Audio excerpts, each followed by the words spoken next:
Your life doesn't change when people notice you. It changes the day you finally decide to notice yourself. If you're tired of feeling behind, if you've been giving your time, energy and attention to everything except your own growth, it's time to stop and rebuild.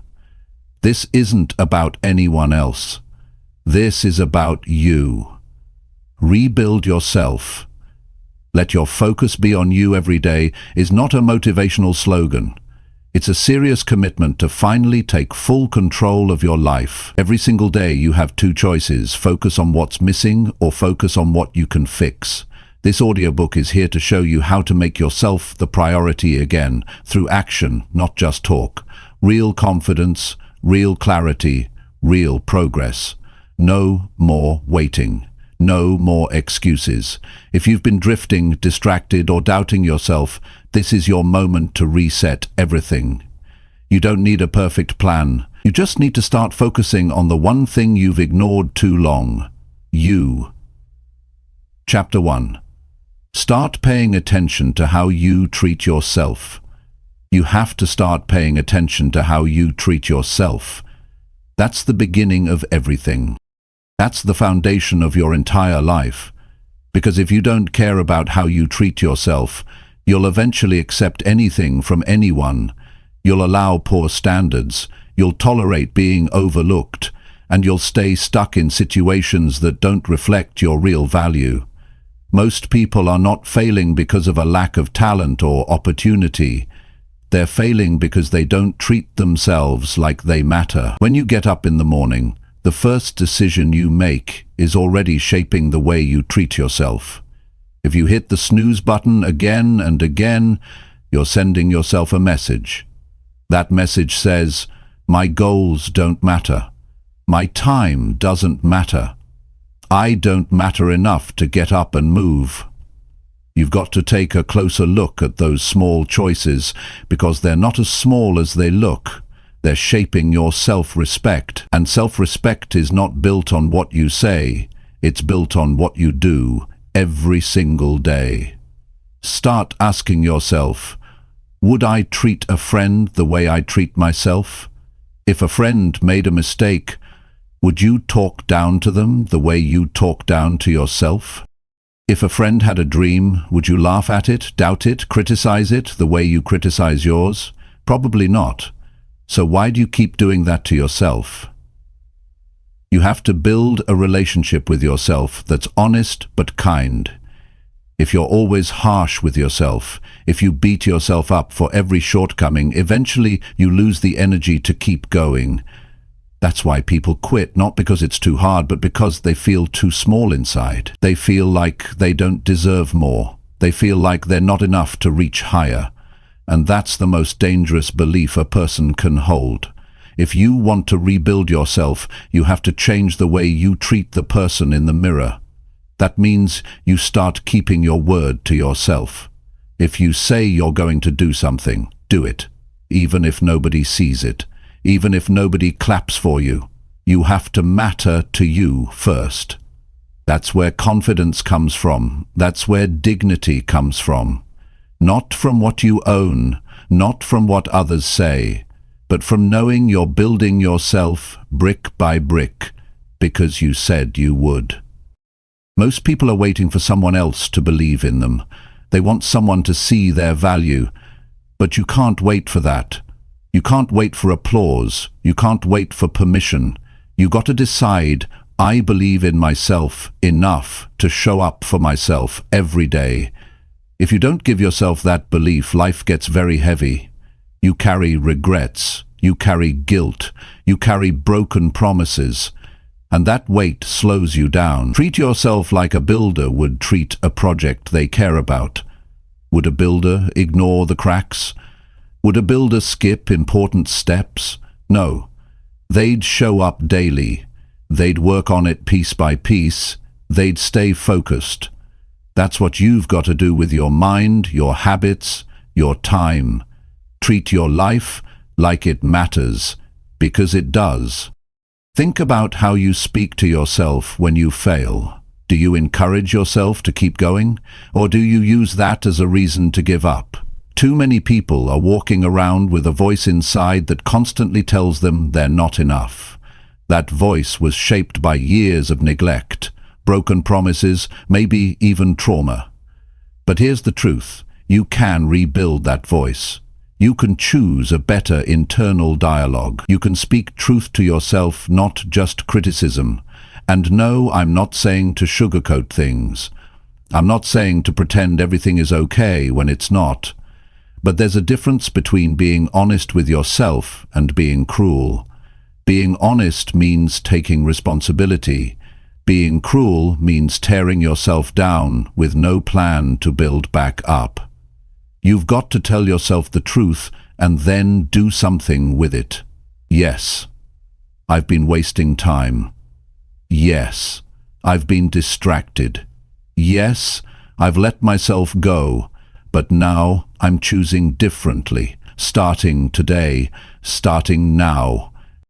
This shift doesn't happen overnight. It's a process. You're undoing years of patterns, years of believing you didn't matter. But every time you make a small change in how you treat yourself, you start rewriting that pattern. You stop giving away your power. You stop settling for less. You stop living like a shadow of yourself. You know what happens when you start treating yourself better? Other people notice. Your energy changes, your tone changes, your boundaries get clearer. You stop accepting disrespect. You stop making excuses. You start making moves. And the world responds to that. Because the world treats you how you treat you. You set the tone. Some people don't realize that the way they talk to themselves in private is the reason they stay stuck. They call themselves lazy, dumb, worthless, behind, and they say it so often it becomes their reality. You've got to interrupt that cycle. You've got to catch yourself in the act and say, no, I don't talk to myself that way anymore. I'm not perfect, but I'm improving. I'm working. I'm learning. If you had a child and you spoke to them the way you speak to yourself, would they grow up confident? Would they grow up healthy? Would they go after big dreams? Probably not. So be the parent to yourself that you never had. Be the voice of reason, the voice of strength, the voice of encouragement. Because no one else can give that to you, not in a lasting way. You have to become that for yourself. Start treating your health like it matters. Start treating your time like it matters. Start treating your choices like they matter, because they do.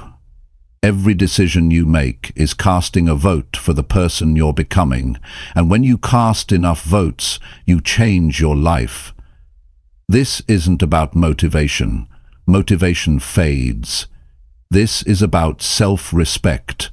When you respect yourself, you don't need hype. You don't need someone chasing you to get things done. You move because you've decided that your future matters more than your comfort.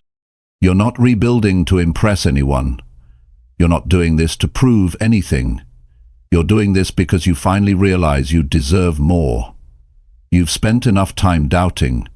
You've spent enough time waiting. Now it's time to act. You don't need another wake-up call. This is it. The way you treat yourself today will show up in who you are tomorrow. So start now. Pay attention. Pay attention to your words. Pay attention to your choices. Pay attention to your reactions. The world outside may be loud, but your focus must stay on you, not selfishly, but honestly. Because you can't give your best to anyone else until you've given your best to yourself first. You don't have to rebuild everything in one day, but you do have to start, and it starts with how you treat yourself.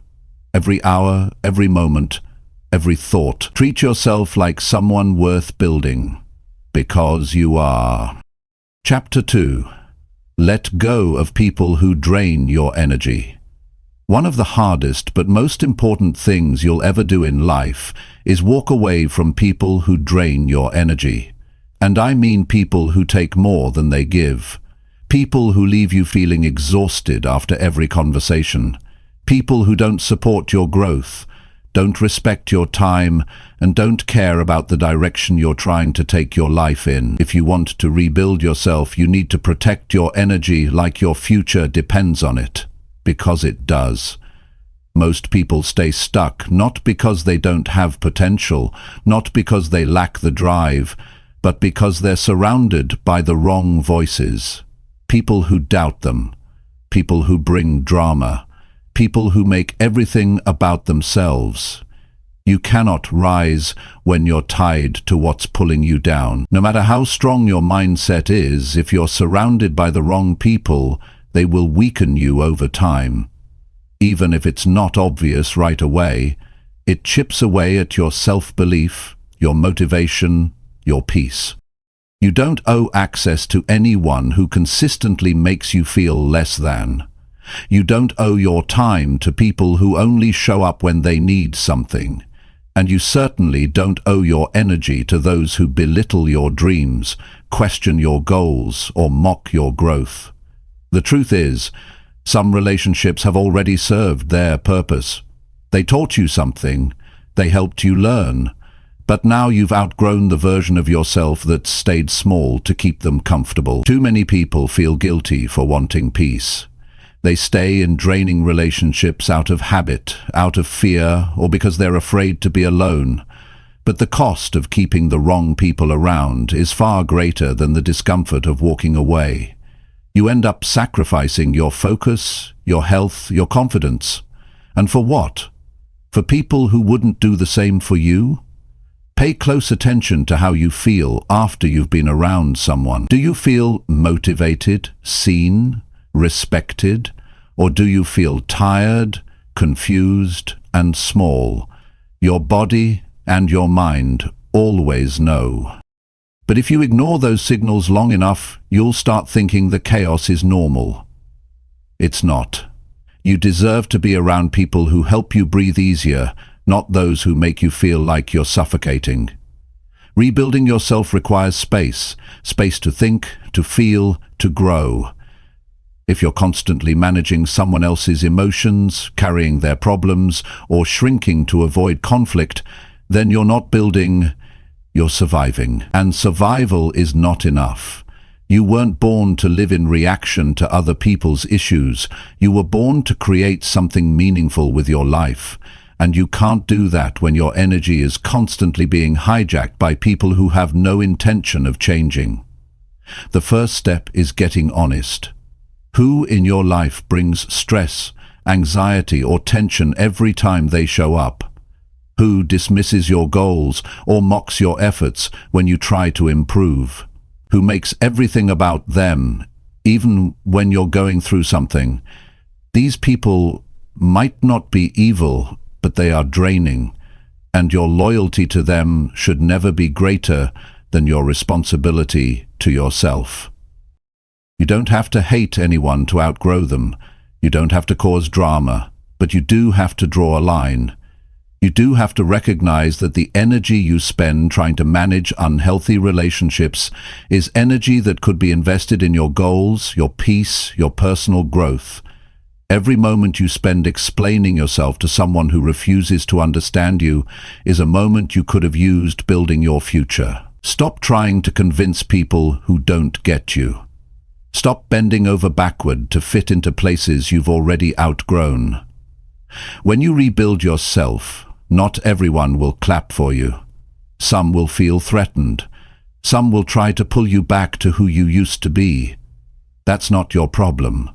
Your job is to keep moving forward. Your job is to stay committed to your healing, your clarity, and your progress.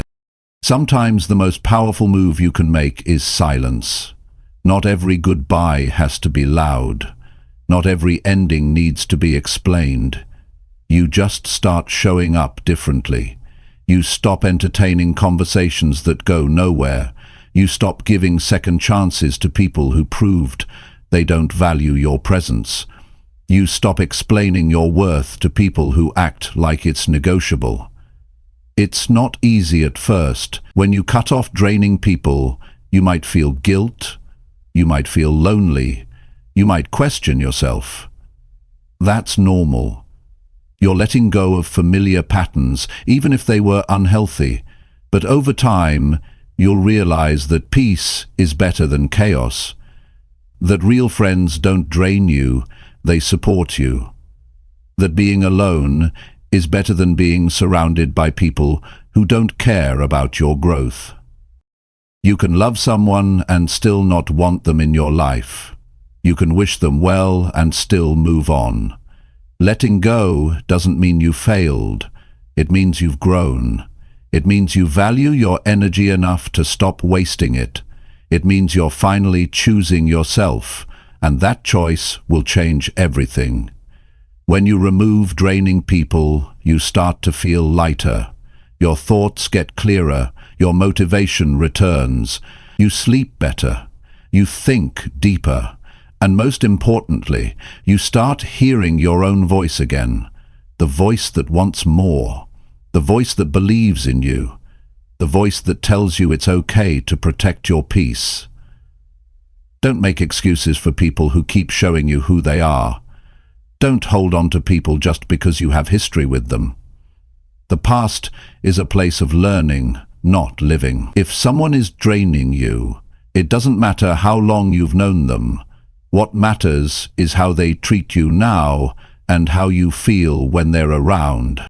Your energy is one of the most valuable things you own. Where it goes, your life follows. So be intentional with it. Give it to people who inspire you, challenge you to grow, and want to see you win. Give it to places that help you heal, not to environments that feed your doubts. Give it to habits that build you up, not to people who keep tearing you down. This isn't about cutting off everyone at the first sign of conflict. Real relationships take effort, but effort goes both ways. Respect goes both ways. Support goes both ways. If you're always the one giving, always the one adjusting, always the one caring, then that's not a relationship, it's emotional labor. And you can't rebuild yourself while carrying someone else's weight on your back every day. You don't need a big circle, you need a solid one. A few people who genuinely care. A few people who hold you accountable. A few people who help you stay grounded. The rest is noise. The rest is a distraction. So today, take a deep look at your connections. Be honest with yourself. Ask, is this person helping me grow or pulling me backward? Then act accordingly. You don't need to announce it, you don't need to explain it. Just make the shift. Your future deserves people who pour into you, not people who drain you. And most importantly, remember this. You are not difficult for protecting your peace. You are not selfish for choosing your well-being. You are not wrong for stepping away from what hurts your spirit. That's not weakness. That's strength. That's clarity. That's maturity. You're not rebuilding just to stay the same. You're rebuilding to become someone stronger, wiser, calmer.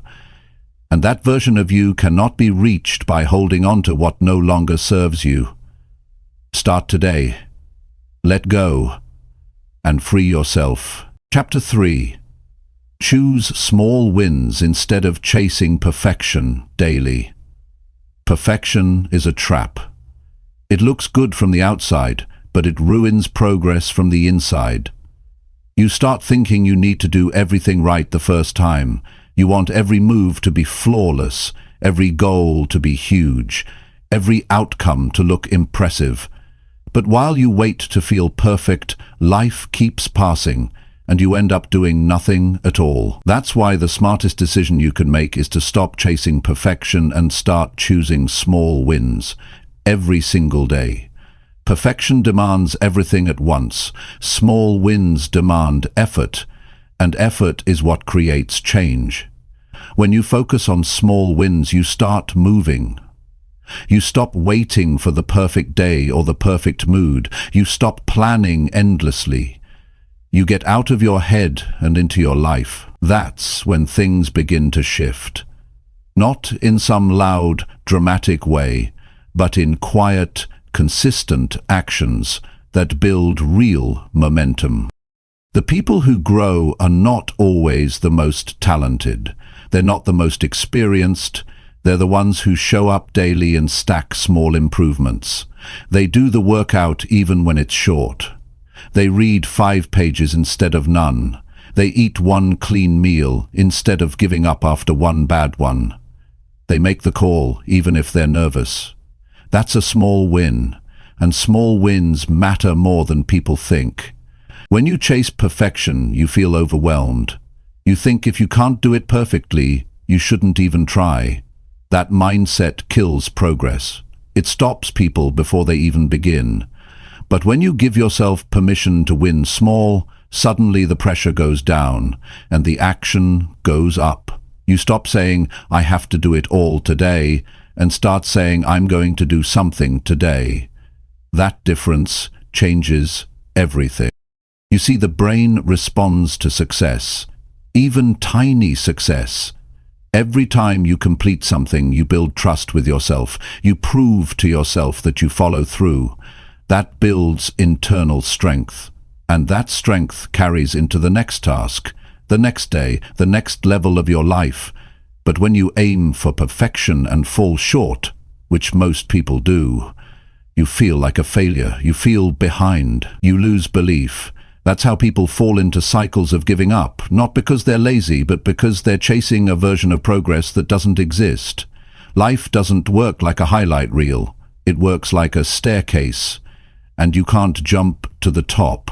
You take 1 step, then another. That's how everything is built. Your skills, your health, your mindset, your habits. Nothing is created overnight. But when you look at other people's success, you only see the result.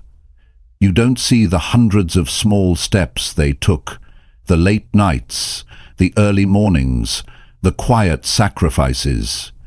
You only see the end, and you think you're supposed to get there in a straight line, but nobody does. You have to give yourself permission to build slow, to make mistakes, to grow at your own pace. The only thing you need to do every day is move forward. That's it. Even if it's just a little, even if no one claps for it, even if no one notices but you, that small win is still a win. It still counts, and it still gets you closer. A lot of people are stuck because they've been taught to wait until things feel right. They think action should follow motivation, but real growth works the other way. Action creates motivation. You don't feel like doing something until you start doing it. And once you see a result, any result, you feel pulled to keep going. That's the power of choosing small wins. They keep you moving. And when you move, you start to believe again. Progress is built in the little choices.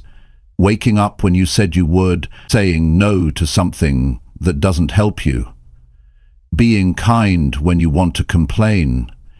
Pushing yourself to finish when it would be easier to quit. These are not big, flashy achievements, but they build a strong, focused, disciplined life. They shape who you become. And who you become matters more than any perfect outcome. Perfection is not only unrealistic, it's unforgiving. It doesn't allow space for mistakes. It doesn't let you be human. But rebuilding yourself requires grace. You will slip. You will fall short. You will have off days. That's part of the process. The key is to not let those moments erase your progress. If you fall, you don't go back to the start. You stand where you are and keep going. That mindset alone puts you ahead of most people. You've got to be okay with not being perfect. You've got to be okay with growing in the middle of the mess, because if you wait for the conditions to be ideal, you'll be waiting your whole life. Life won't slow down for you to catch up. You have to decide to move anyway. You have to decide that today matters, even if it's not your best day. You have to decide that your future is worth the effort, even when the progress is slow. What small win can you choose today? That's the question that needs to guide you. Not, how can I be perfect, but what can I do right now that pushes me forward? Maybe it's writing for 10 minutes. Maybe it's cleaning one corner of the room. Maybe it's going for a quick walk. Maybe it's having one difficult conversation. These things look small, but they're powerful. They build character, they create rhythm, and rhythm leads to consistency. That's where success is created. You've got to build a habit of finishing things, even small things, because finishing builds confidence. It teaches your mind to trust your actions. That's why a completed small task is more valuable than a perfect task that never gets done. Perfection often leads to procrastination. Small wins lead to execution, and execution is where transformation lives. You don't need a breakthrough every day. You don't need to impress anyone. You don't need to go viral. What you need is progress you can repeat. That's what makes a new life. That's what rebuilds your mindset. Not big declarations, not waiting for inspiration.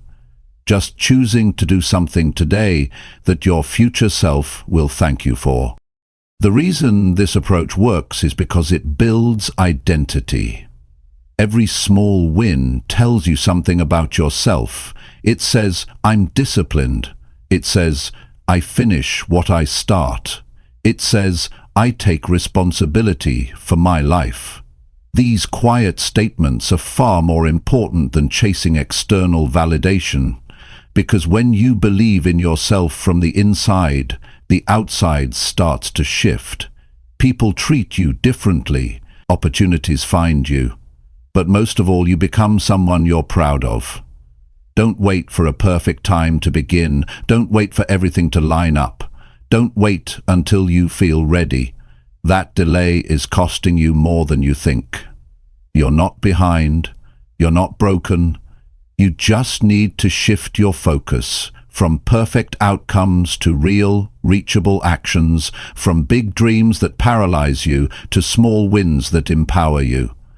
Start with what you have, where you are, use what you know, do what you can, and then do it again tomorrow and the next day. That's how you build a new standard. That's how you rebuild your life, one decision at a time, one habit at a time, one win at a time. Chapter 4. Say no more often and mean it fully.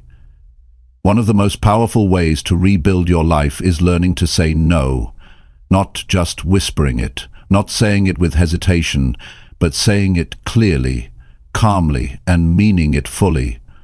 The word no might seem small, but the strength behind it can change everything. If you say yes to everything, you leave yourself with nothing.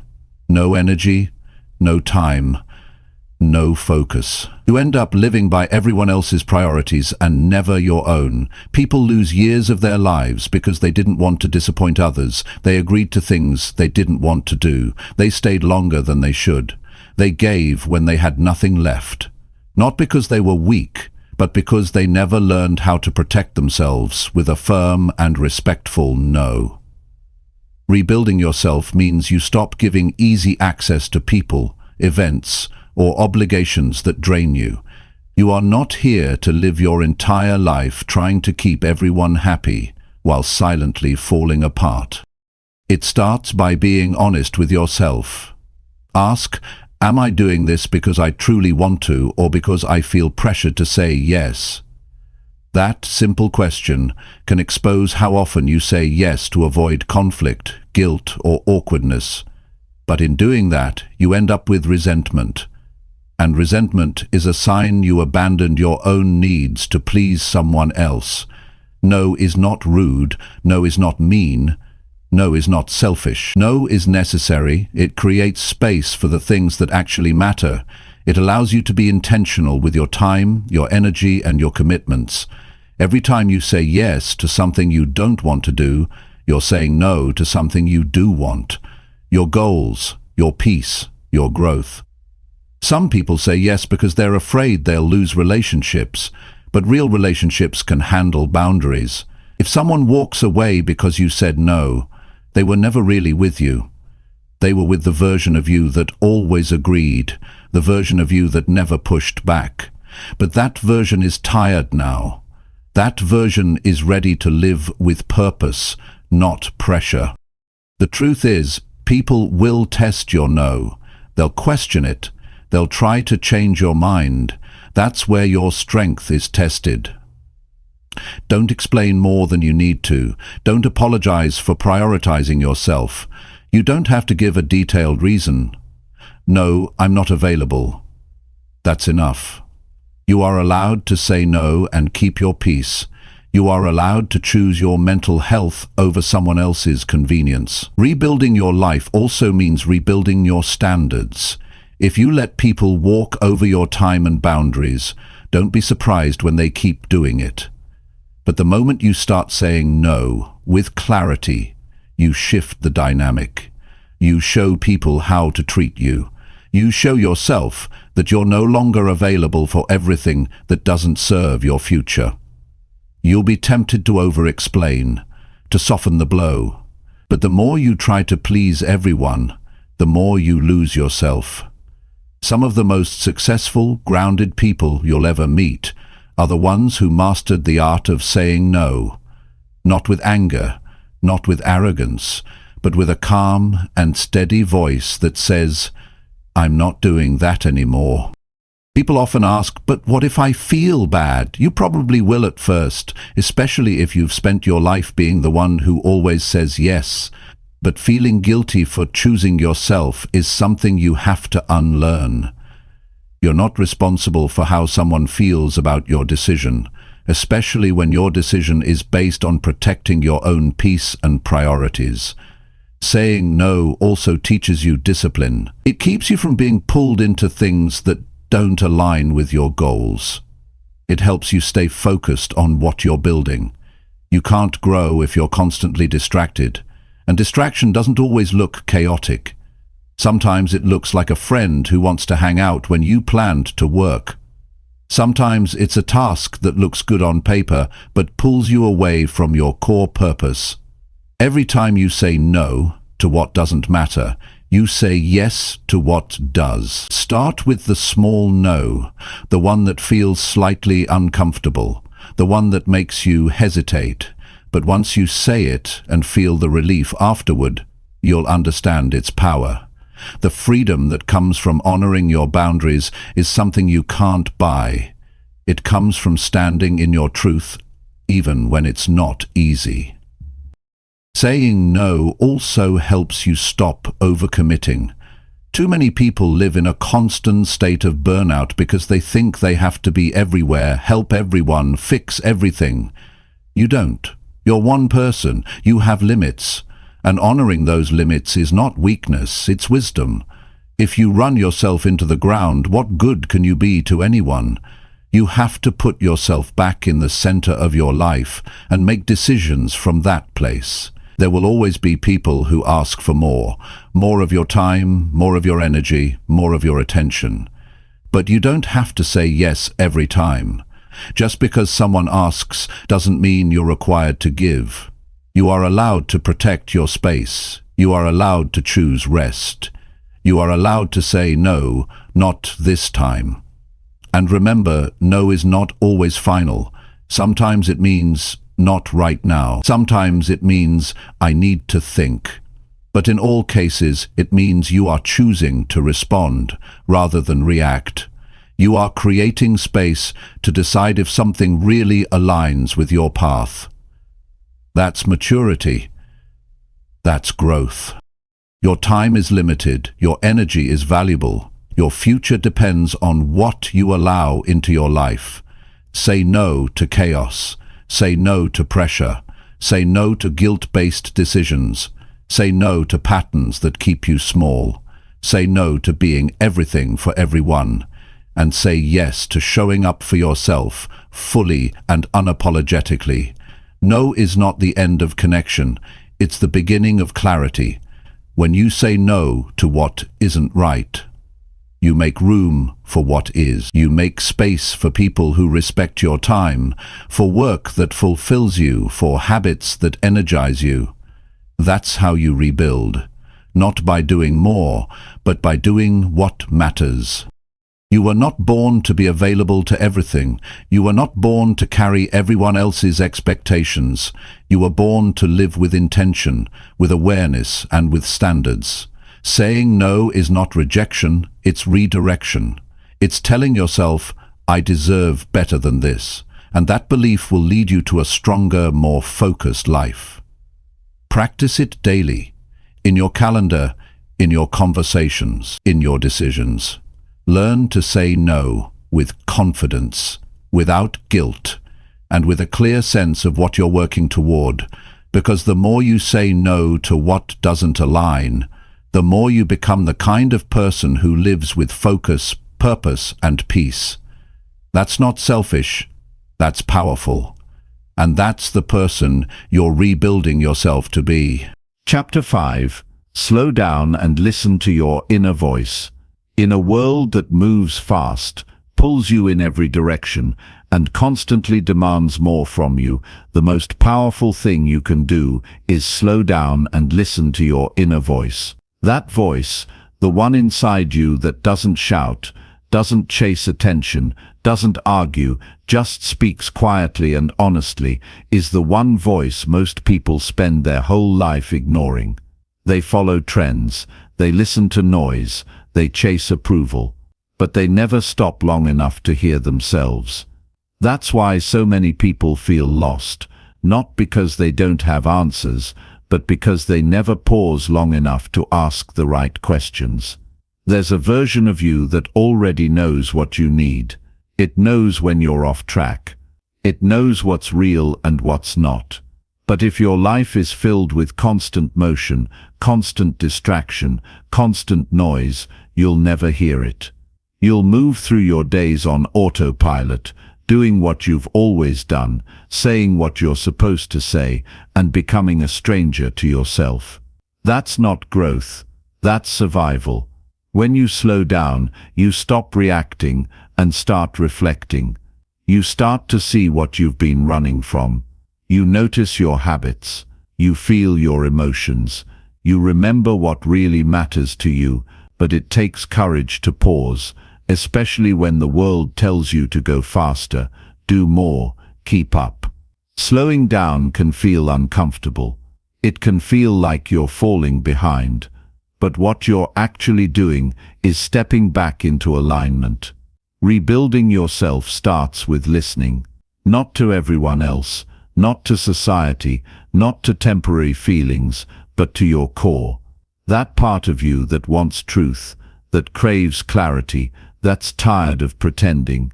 If you never slow down, you never reconnect. And without connection to yourself, all the goals, achievements and progress in the world won't feel fulfilling.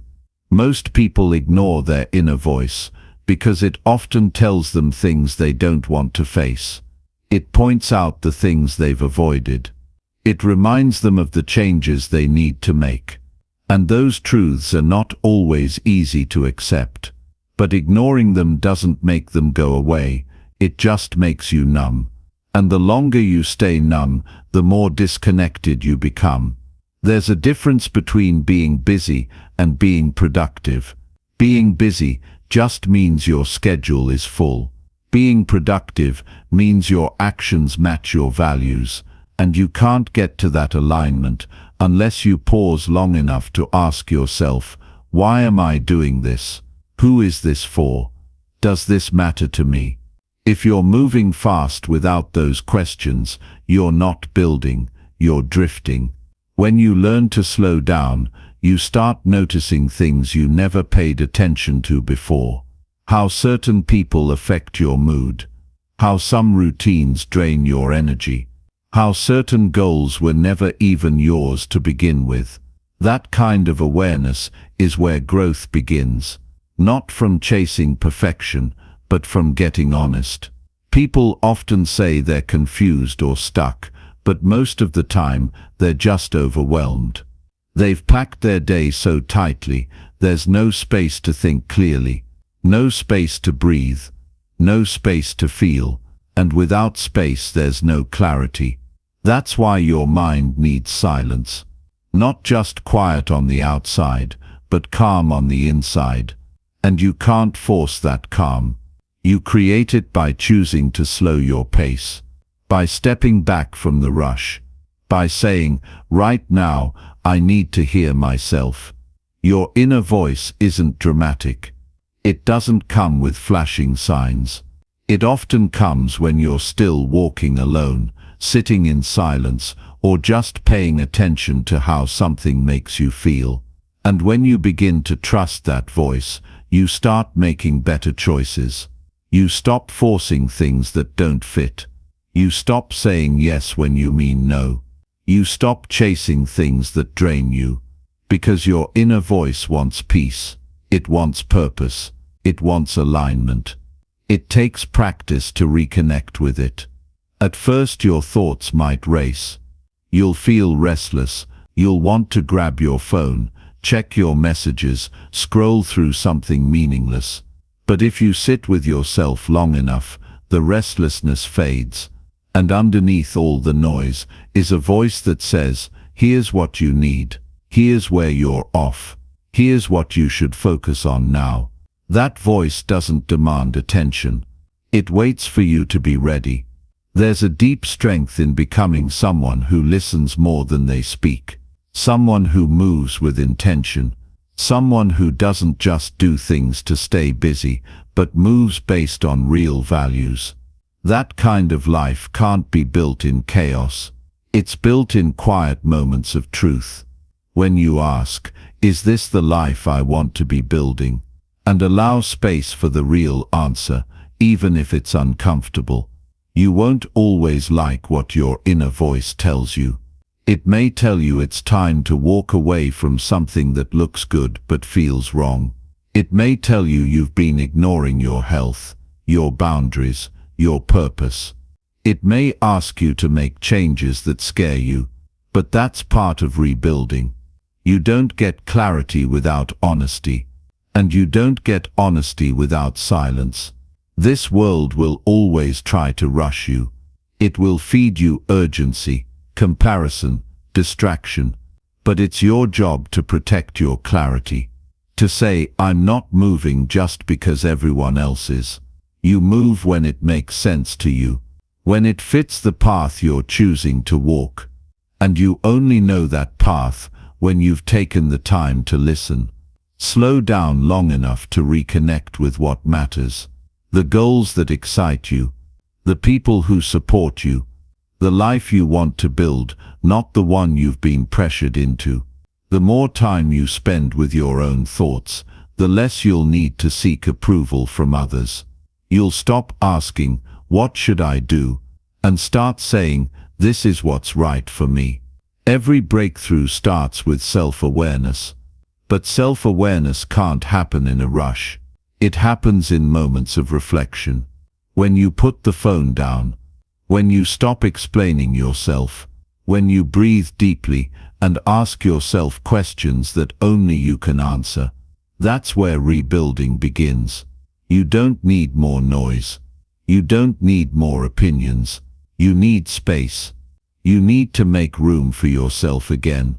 You need to start trusting that your inner voice is wiser than your fear, wiser than your anxiety, wiser than the crowd. That voice has always been with you. It just needs you to slow down and listen. Everything you're looking for outside, clarity, strength, purpose, it all starts with that.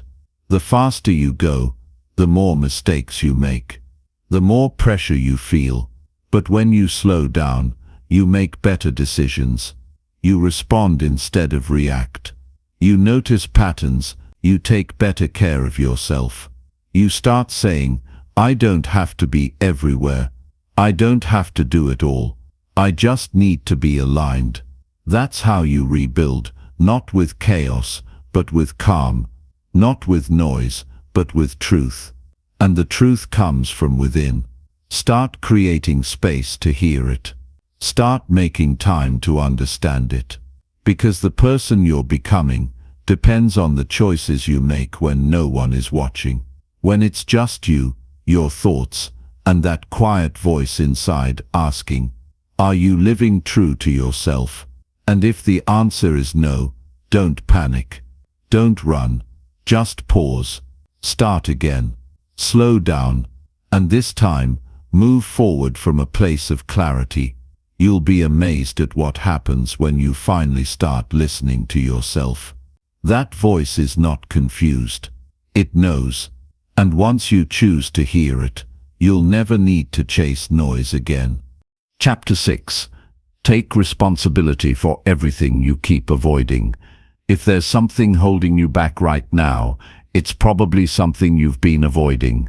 Not something unknown, not something invisible, just something you've chosen not to face. That's the truth most people don't want to admit. We don't suffer from a lack of information. We suffer from inaction. And inaction almost always comes from avoidance. Avoiding conversations we need to have. Avoiding habits we need to break. Avoiding decisions we need to make. And over time, those small moments of avoidance stack up and shape a life we no longer feel proud of. You cannot rebuild yourself while avoiding the things that are keeping you stuck. The work you refuse to do doesn't go away. It waits for you. It waits in your mind. It shows up in your attitude. It appears in your results. It lives in the discomfort you feel every time you look in the mirror and know you could be doing more. That's the weight of avoidance. It doesn't scream, but it never leaves you alone either. It just lingers in the background, reminding you of what you're not doing. Taking responsibility means you stop making excuses, even the reasonable ones. It means you stop blaming your past, your environment, your circumstances. Not because those things don't matter, but because they're no longer going to control your decisions. Growth begins the moment you say, "This is my life. No one else is going to fix it for me. It's on me now." There's power in that mindset. It gives you your energy back. When you stop looking for someone else to change things, you start realizing how much control you really have. You stop waiting for the perfect moment. You stop depending on motivation. You stop hiding behind distractions. You wake up and you start acting. That shift, even if it's uncomfortable, is the beginning of everything. Look at the areas of your life that make you feel frustrated. Your health, your finances, your relationships, your discipline. Ask yourself, what have I been avoiding here? There's always something. Maybe it's the hard conversation you've been putting off. Maybe it's the budget you've been refusing to create. Maybe it's the routine you promised yourself you'd start, but never did. Whatever it is, stop running from it. Face it, because what you avoid doesn't disappear. It becomes the silent anchor that slows everything else down. Avoidance might feel safe in the short term, but it costs you more than you realize. It costs you peace of mind. It costs you confidence. It creates mental clutter. You carry guilt. You carry doubt. You feel like something's always chasing you. That's no way to live. And the only way to stop it is to start telling yourself the truth. Not the version that makes you comfortable, but the one that forces you to act. There's something powerful about doing what you've been avoiding. The moment you stop resisting and just do the thing, make the call, clean the mess, start the project, you feel a wave of clarity. Because now, you're no longer in conflict with yourself. You're no longer fighting the quiet voice that says, you need to deal with this. That alignment is where self-respect is rebuilt. It's easy to fall into the habit of pretending that time will solve everything. That if you just wait long enough, your problems will sort themselves out. But they don't. They grow, and the longer you wait, the heavier the burden becomes. Time doesn't fix avoidance. Action does. And even if the action feels small, it matters. It shifts your momentum. It shows you that progress is possible, that you're capable, that you can trust yourself again. Responsibility is not about shame. It's not about beating yourself up. It's about owning your role in your life. It's about recognizing that even if something wasn't your fault, it's still your job to fix it. That mindset puts you back in control. It separates you from people who complain and do nothing. It moves you from feeling powerless to being in motion. You might not be where you want to be right now. That's okay. The question is, are you willing to do what needs to be done? Are you ready to stop pushing things aside and finally face the things you've avoided for months, or maybe even years? Because if you are, you'll see how quickly your life can start changing. Not because everything outside of you changes, but because the way you move begins to change. There's a real freedom in knowing that nothing changes until you do, that you don't need permission. You don't need to wait for someone to rescue you. You just need to be honest about what's not working and take one step to change it. It could be something simple: organizing your day better, setting a boundary, cutting out one unhealthy habit. That one shift opens the door to others. And before you know it, you're no longer the person who avoids things, you're the person who handles them. That identity matters, because who you believe you are influences everything. And if you've spent too much time thinking of yourself as someone who quits, someone who hides, someone who procrastinates, then now is the time to change that story. You don't have to stay stuck in that version, but you do have to take responsibility for writing a new one. Start where it hurts. That thing you keep thinking about, the thing you keep pushing to the side, the thing you say, "I'll deal with it later." Make later today. Sit with it, handle it, even if it's not perfect, even if it's messy. Just start. Because once you do, you begin breaking the cycle. The longer you wait, the harder it becomes. But when you take responsibility now, you shrink the problem down to size. There's no shortcut to this. No one else can do this part for you. You have to face yourself, your patterns, your fears, your tendencies to run, and you have to choose differently. That choice is not loud. It's not flashy. But it's the most powerful thing you can do, because it says, "I'm done avoiding. I'm ready to move forward, no matter how uncomfortable it feels." You'll never feel fully ready. That's okay. You don't need perfect conditions to act. You just need to be honest with yourself. You just need to say, "Enough is enough." That mindset will build strength. That mindset will help you rise. Not because you fixed everything at once, but because you stopped pretending and started showing up. Avoidance is fear in disguise. Responsibility is strength in motion. Choose strength. Not once, not when it's easy. Every day, especially when it's hard, especially when it's inconvenient. That's what separates the people who transform their lives from those who stay stuck. They stop waiting. They stop running. They look at what they've been avoiding and say, "This ends now." And when you start moving like that, when you take full ownership of your life, you begin to trust yourself again. You build momentum. You clean up the messes. You fix what you broke. You face what you feared. And you become someone who's no longer afraid of the truth. That version of you is powerful. That version of you doesn't hide anymore. That version of you builds forward, not backward. So don't wait for more motivation. Don't wait until you feel brave. Just take responsibility for what you've been avoiding. Start with one thing, then another, and then keep going.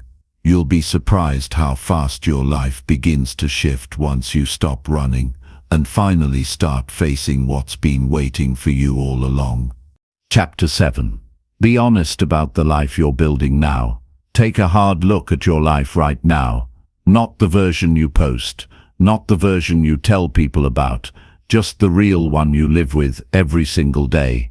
The truth is, most people are building a life they never intended, not because they don't care, not because they lack ambition, but because they haven't stopped long enough to ask themselves the right questions. They're stuck in habits they didn't choose. They're following routines they don't even like. And somewhere along the way, they started calling that life.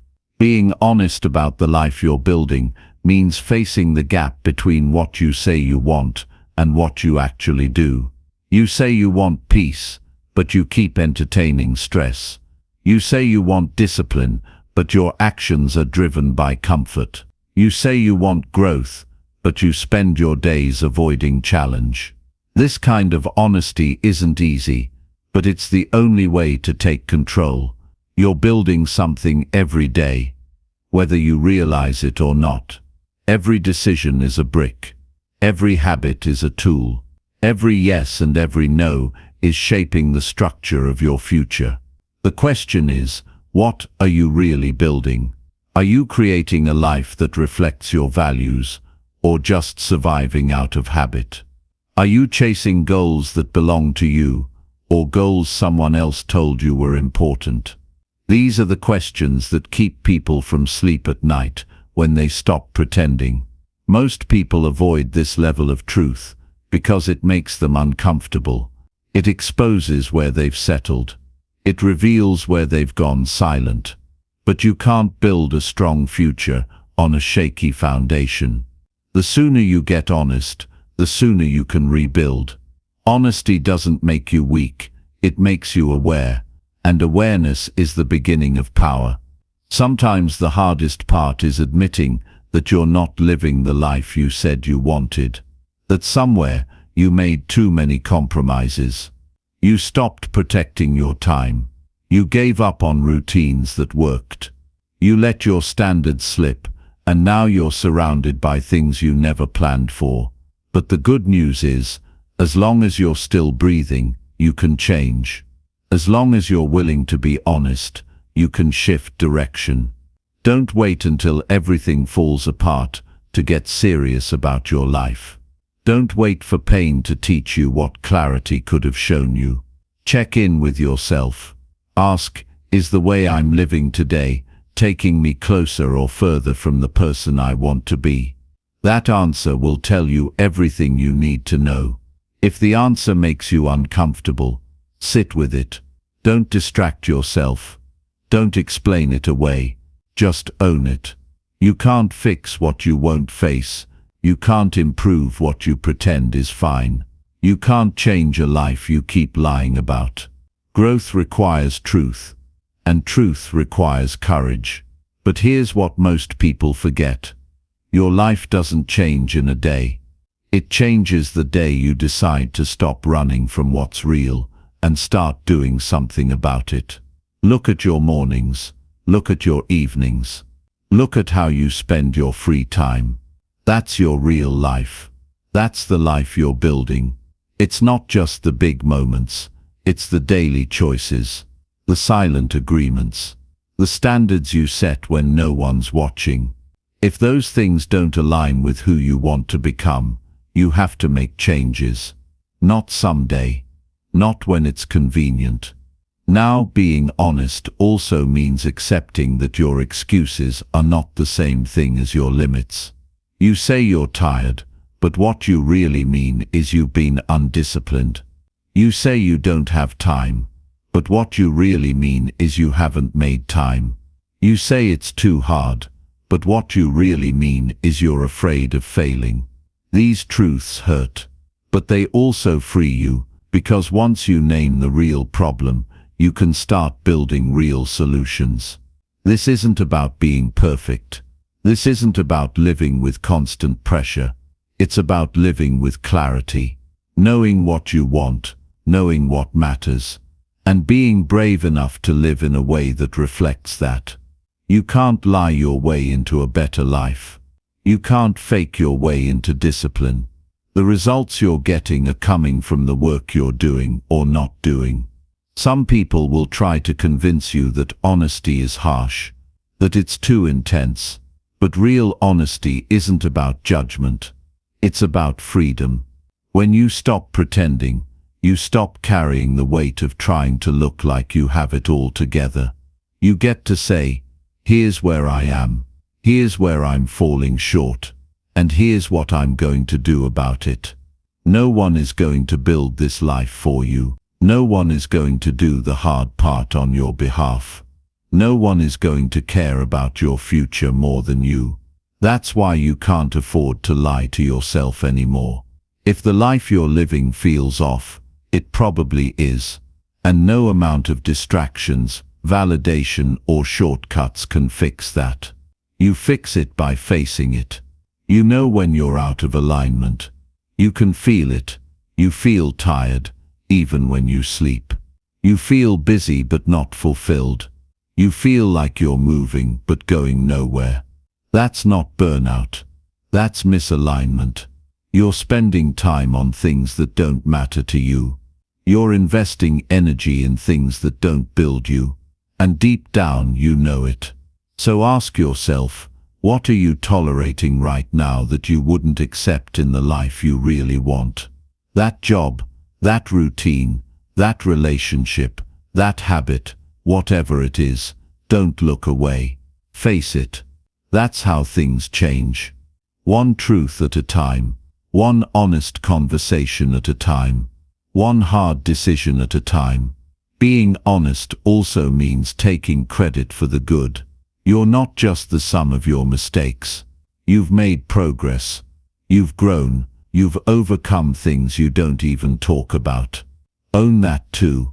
That's part of your truth. That's part of the life you're building. You're not behind. You're not broken. You're just in a moment of transition, and how honest you are now will determine what comes next. This journey isn't about pleasing others.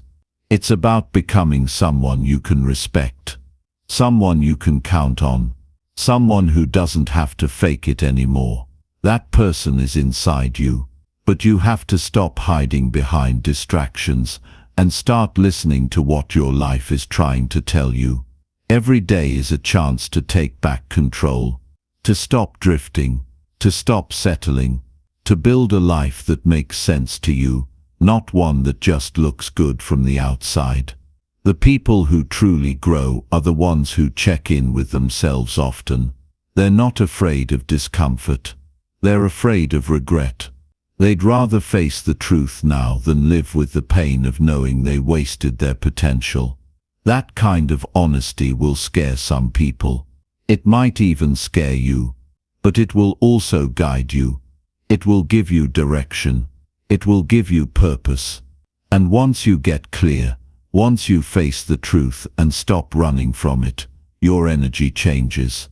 Your decisions change. Your results change. You are always building something. Don't let it be something you'll eventually want to escape from. Build a life you can stand behind. Build habits that reflect your goals. Build relationships that feel honest. Build days you don't want to run away from. It's possible, but only if you start by telling the truth.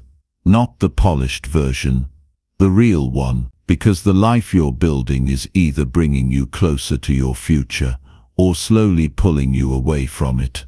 And the difference starts with honesty. Chapter 8. Learn to sit alone without feeling broken inside. Most people don't know how to be alone. Not because they hate silence, but because when things get quiet, everything they've been avoiding shows up. The thoughts they've buried, the emotions they've ignored, the truth they haven't dealt with, it all comes to the surface. So they run from stillness. They keep themselves busy. They stay around people who distract them. They keep noise around at all times because the silence feels heavy. But the silence isn't the problem. The problem is what they haven't faced yet. The pain isn't in being alone. The pain is in what they believe about themselves when they're alone. Rebuilding yourself means learning how to be with yourself fully and honestly without needing someone else to fill the space. You need to reach a place where you can sit quietly, hear your own thoughts, and not feel like something's missing. because nothing meaningful can be built on a shaky foundation. If being alone feels like breaking, then that's where your work starts. Not by covering it up, not by pushing it away, but by going into it and asking yourself why you feel broken when no one else is around. The truth is, you'll never really know yourself if you always need noise to feel okay. You'll never be in control of your emotions if you always depend on outside company to feel whole. At some point, you have to sit down with yourself and ask, what is it I'm running from? That question alone opens a door most people avoid for years, because we're taught to stay connected, to stay busy, to stay social, but we're rarely taught how to sit in stillness and be okay. People say things like, I hate being alone, or I need people around to feel better. And it might feel true, but more often than not, what they really mean is, I don't know who I am when everything is quiet. I don't know how to sit with my own thoughts without feeling overwhelmed. I don't know how to enjoy my own company without needing validation. That's not a weakness, it's a signal that it's time to get to know yourself on a deeper level. You don't heal in distraction. You don't grow by constantly escaping yourself.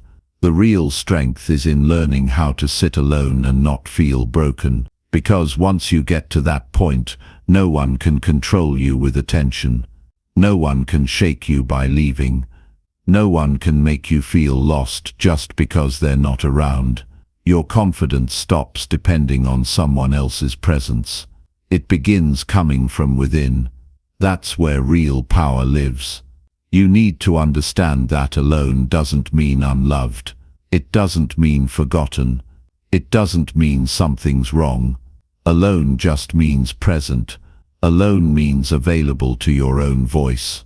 And if being alone makes you feel like you're falling apart, it's not the space, it's the thoughts you haven't faced yet. It's the emotions you keep pushing down. It's the history you've avoided. It's the parts of yourself you've judged for so long that now they haunt you when you're finally quiet. That's why learning to be alone isn't just a skill, it's a form of healing. It's where your real identity is found. It's where you hear what you actually think, not what you've been told to think. It's where you stop performing. You stop trying to be liked. You stop trying to fit in. And for once you just exist without the weight of pretending. That space, that honest, raw space, that's where you begin again. You might not like what you find at first. You might feel pain you've buried. You might remember things you hoped you'd forget. But all of that is necessary, because you can't build something real on denial. You have to look at the wounds before you can heal them. You have to feel the emotions before you can release them. And you can't do that when you're constantly distracted, constantly surrounded, constantly performing. Don't confuse loneliness with solitude. Loneliness is the feeling of being disconnected. Solitude is the practice of being deeply connected to yourself. And if you avoid solitude, you'll always chase people for the wrong reasons. You'll settle for attention instead of respect. You'll keep people close, not because they're right for you, but because you're afraid of what their absence might trigger. That's how toxic relationships begin, not with bad intentions, but with fear of being alone. When you learn to sit alone and feel okay, everything changes. You stop needing constant validation. You stop begging for time, attention, or approval. You start making choices based on your values, not your fears. You begin to set higher standards. Because now you're not desperate for company, you're grounded in your own presence. That strength makes you more powerful in every area of your life. It shows up in your work. It shows up in your confidence. It shows up in the way you speak, walk, think. Most people think being alone is something to avoid. But being able to sit in a room by yourself and feel at peace, that's a level of emotional maturity that most never reach. It means you've stopped running. It means you've faced the discomfort. It means you've made peace with your past. That kind of peace can't be faked. It has to be earned. And it's earned in the quiet moments, the lonely nights, the still mornings when no one is watching but you. If you can't sit with yourself, you'll never feel truly at home anywhere. You'll always be looking for something outside to calm the storm inside. But the calm you're looking for isn't out there. It's in your ability to sit with the chaos and not run from it. It's in your ability to say, yes, this hurts, but I'm not broken. I'm just healing. I'm just growing. I'm just learning to be with myself in a way I never was before. You don't need to fill every moment. You don't need someone beside you to feel whole. You need to get honest about your relationship with yourself. Ask, do I even enjoy my own company? And if the answer is no, that's where your work begins. Not by blaming yourself, not by hiding from it, but by getting curious, by asking what parts of you need attention, what parts need care, what parts need forgiveness. Aloneness is a mirror. It shows you what needs to be seen. It brings clarity if you stop running. And once you see what's there, you can begin to choose differently. You can choose to care for yourself better, to think more clearly, to love more honestly, to stop rushing to fill the space and instead start using it to rebuild something deeper. Your relationship with yourself sets the tone for every other relationship in your life. If you feel broken inside when you're alone, you will carry that brokenness into every connection you make. Not because you want to, but because you've never dealt with it at the root. That's why you must make peace with your own presence before seeking anyone else's. Start small. Spend time with yourself without distractions. No phone. No music. Just you. Let the discomfort rise. Don't run from it. Sit with it. Breathe through it. Listen to what it's trying to tell you. That practice, done consistently, will change you. It will make you stronger, calmer, and more centered. You'll stop fearing time alone. You'll start using it to recharge, to reset, to reflect. You are not broken because you feel pain. You are not broken because you feel lost when you're alone. You're human. And like every human, you need to come back to yourself. Not just for peace but for power. Because no matter how much you grow, how many goals you reach, how many people love you, the one person you will always live with is you. Learn to sit with that person. Learn to love that person. Learn to be okay in your own presence. When you do, you'll stop chasing and start choosing. You'll stop hiding and start healing. And that's when you'll finally understand that being alone was never the enemy. It was the path back to your real self. The self that doesn't need noise to feel alive. The self that doesn't collapse without company. The self that knows peace isn't out there. It starts within. Chapter 9. Keep promises you make to yourself every day. The fastest way to lose trust in yourself is to keep breaking your own promises. It doesn't happen all at once. It happens in small, quiet moments. You say you'll wake up early, but you don't. You say you'll stop scrolling and start working, but you keep scrolling. You say you'll go to the gym, but you make excuses. And every time you do that, you send a signal to your mind. What I say doesn't matter. My word can be broken. It's not about the task itself. It's about what those broken promises do to your self-respect. When you stop believing yourself, you stop trying. You stop aiming higher. You stop expecting better. You start settling. You start tolerating less than you deserve. And deep down you know the truth. You know you're not living up to what you said you would be. That creates a tension that doesn't go away. It shows up as anxiety. It shows up as frustration. It shows up every time you look in the mirror and feel like you're drifting instead of building. Keeping promises to yourself is the foundation of discipline. It's how you prove to yourself that your words are not just talk, that your goals are not just wishes, that your standards mean something. It's not about impressing anyone. It's about showing up for the person you see when no one else is around.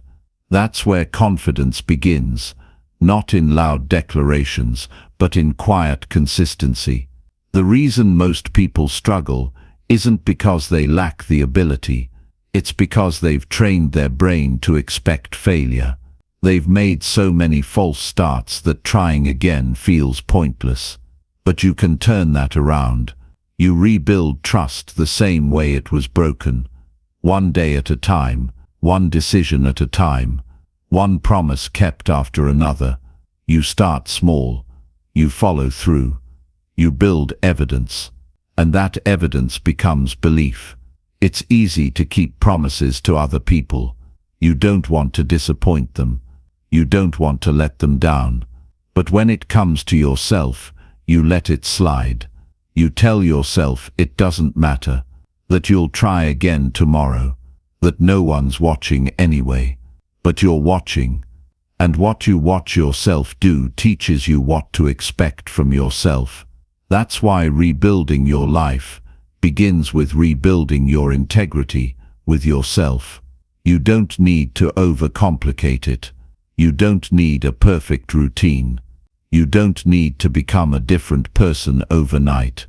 You just need to do what you say you'll do, even if it's small, even if it's uncomfortable, even if it's boring. The power is in the follow-through. That's how you go from feeling lost to feeling clear, from being stuck to making progress, from doubting to trusting. If you say you're going to read 5 pages, then read them. If you say you'll drink more water, then drink it. If you say you'll stretch in the morning, then stretch. It might not look impressive to anyone else, but it matters. It tells your mind, I can count on me. And once you believe that, everything else becomes possible. The people who build strong, focused lives are not always the most talented or the most confident. They're the ones who treat their promises like commitments, not suggestions. They understand that discipline is not about force. It's about consistency. They know that self-respect comes from doing what needs to be done, not just when it's easy, but especially when it's not. You can't build anything real on broken commitments. Whether it's a routine, a career, a goal, or a new identity, if you keep backing out on yourself, the foundation stays weak. You feel like you're starting over all the time. That feeling isn't because of failure, it's because of inconsistency. You're not giving yourself enough time in one direction. You're stopping before you even see results. And let's be honest, you already know what you need to do. The problem isn't clarity, it's discipline. It's follow-through. It's waking up and doing it again and again, even when no one's cheering you on, even when no one notices. Because this isn't about them. This is about you becoming someone you respect. That's the real reward, not just the result, but the person you become in the process. Keeping promises to yourself also sharpens your focus. When your mind knows your word is strong, it stops doubting every plan. It stops questioning every idea. It stops wondering if you'll follow through. That clarity saves you energy. It helps you move faster, decide quicker, execute better, because now you're operating from trust, not doubt. And the more you keep your word, the easier it gets. Not because the tasks get easier, but because you stop arguing with yourself. You stop negotiating every morning. You stop looking for shortcuts. You know what needs to be done, and you just do it. That kind of mindset is rare, but it's available to anyone willing to do the work. You don't need to wait for motivation. You don't need a perfect mood. You just need to honor the decision you made, even if it feels hard, even if it feels inconvenient, even if it feels like no progress is happening, because the real progress is happening inside you, in your discipline, in your focus, in your ability to trust your own word. There will be days when you're tired, when you're frustrated, when you're tempted to quit. That's when your word matters the most. That's when your promise to yourself becomes a lifeline. You say, I don't feel like it, but I said I would, so I will. That decision builds strength, and strength is what carries you when motivation disappears. This isn't about being perfect. You'll slip sometimes. You'll miss a step. That's not failure. That's feedback. The key is to get back to it. Don't wait for the next week. Don't wait for the next month. Recommit the same day. Recommit every day, because your future depends on it. When you live this way, you change. Quietly, steadily, powerfully. You become more focused, more grounded, more capable. You stop needing approval. You stop waiting for ideal conditions. You just keep moving. That's how confidence is built, not in big speeches, not in front of crowds, but in small moments of follow-through when no one's watching but you. You've been given the ability to build something meaningful with your life, but it starts with your word. What you say to yourself matters. What you follow through on matters more. Every promise kept is a vote for the person you want to be, and the more votes you cast, the more real that person becomes. So if you want to rebuild yourself, start with this: keep your word, even if it's quiet, even if it's simple, even if it's hard, especially when it's hard, because that's where the real shift happens. In the middle of the resistance, in the middle of the discomfort, that's where the old you ends and the new you begins. Every morning is a new promise. Every action is a chance to prove yourself right, not to the world, to yourself. And once you learn to keep promises to yourself, you'll never have to chase confidence again. You'll live with it, because you earned it, one promise at a time. Chapter 10. Give your all even when nobody is watching. What you do when no one is watching says more about you than anything you ever do in public. It's easy to perform when eyes are on you. It's easy to work hard when someone is clapping. It's easy to give your best when there's a reward waiting. But real character is built in the moments when nobody sees your effort, nobody notices your consistency, and nobody is handing out praise. That's where discipline is tested.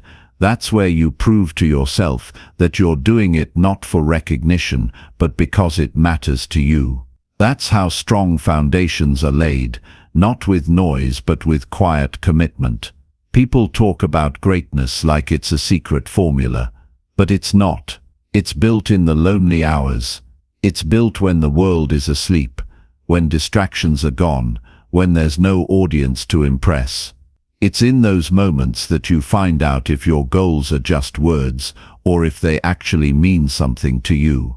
Because if you only work when people are watching, you're not working for growth, you're working for approval, and approval fades fast. But self-respect, that stays with you. When you give your all, even when no one's checking in, you become a different kind of person. You become someone who doesn't need to be pushed, someone who doesn't wait to be motivated, someone who wakes up with a reason and follows through with or without applause. That mindset is rare. It's what separates the ones who stay average from the ones who build something meaningful. You can't fake this part. You can't pretend to be consistent in private and expect results in public. What you do behind closed doors is exactly what will show up in your life later. You can't skip the quiet work and expect loud success. The time you invest in the shadows eventually shows in the light, but the reward doesn't come instantly. It's slow, it's silent, and that's why most people quit. They think no one's watching, so it doesn't matter. But it does, because you're watching. And if you stop respecting your own effort, everything else falls apart. This isn't about being obsessed with achievement. It's about taking your life seriously. It's about realizing that your time matters. Your choices matter. And if you only give your best when there's an audience, you're training yourself to live for others. That's a fragile way to live. You'll always be chasing approval. You'll always be wondering if you're enough. But when you learn to give your all in the silence, you build real strength, quiet confidence, solid discipline. That kind of strength shows up when life gets hard, when you feel alone, when you're uncertain. It reminds you that you don't need permission to keep going. You don't need a crowd. You just need purpose. You just need to remember why you started. And if your why is strong enough, your work becomes consistent. Not because it's easy, but because it's necessary. Every time you give your all with no guarantee of reward, you grow. You build something that can't be taken from you. You train your mind to keep going when most people would stop. You stop waiting for someone to validate your effort. You validate it by showing up. That's how you build self-trust. That's how you develop grit. That's how you separate yourself from the version of you that used to quit when things got quiet. Don't underestimate the value of unseen work. That hour of reading, that early morning workout, that honest journaling session, that deep focus when no one is keeping score. Those things are not wasted. They are shaping who you're becoming. Every unnoticed act of discipline is a deposit into your future. It doesn't look like much now, but it adds up. And when your moment comes, when the opportunity finally appears, you'll be ready. Not because you got lucky, but because you stayed ready when no one else knew what you were building. There's a reason most people don't reach their potential. It's not because they don't have it. It's because they're waiting to be seen before they start acting like they care. But that's backward. You show you care by how you act when nobody is clapping, when the results are slow, when progress is invisible. That's when your real values are exposed. If you stop working just because no one noticed, then you weren't working for growth. You were working for validation. Validation can't carry you through the hard days. Approval won't get you through fatigue. You need something deeper. You need commitment. You need integrity. And that means doing the right thing. Even when nobody is checking. Even when it's boring. Even when it feels like it's not making a difference. Because that effort builds you. And over time it transforms your life. When you give your all, even in silence, you stop needing quick results.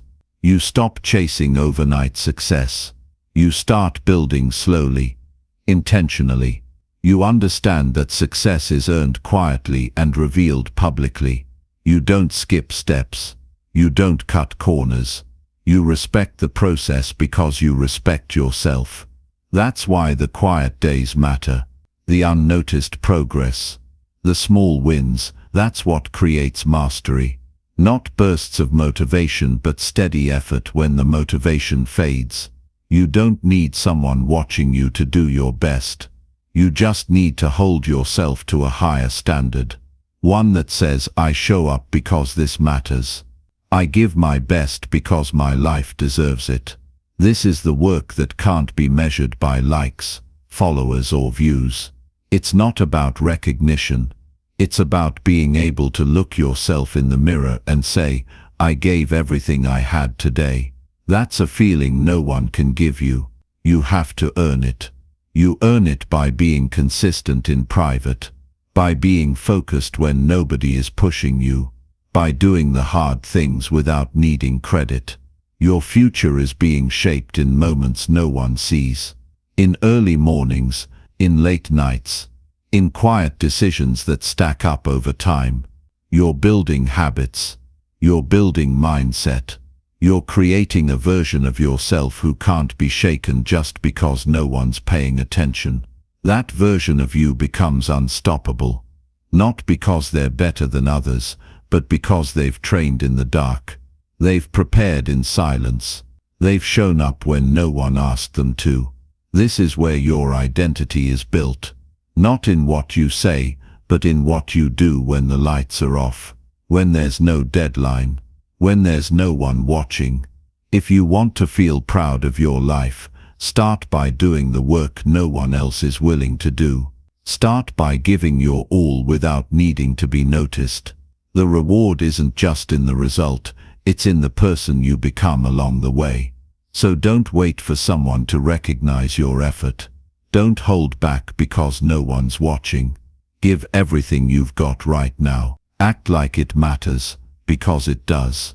You're not working for approval. You're working for your own freedom, your own fulfillment, your own strength. And if you keep doing that long enough, the world will notice. But by then you won't need their validation, because you'll already know who you are, and you'll know you earned it. Every step, every hour, every day, quietly, fully, on your own terms.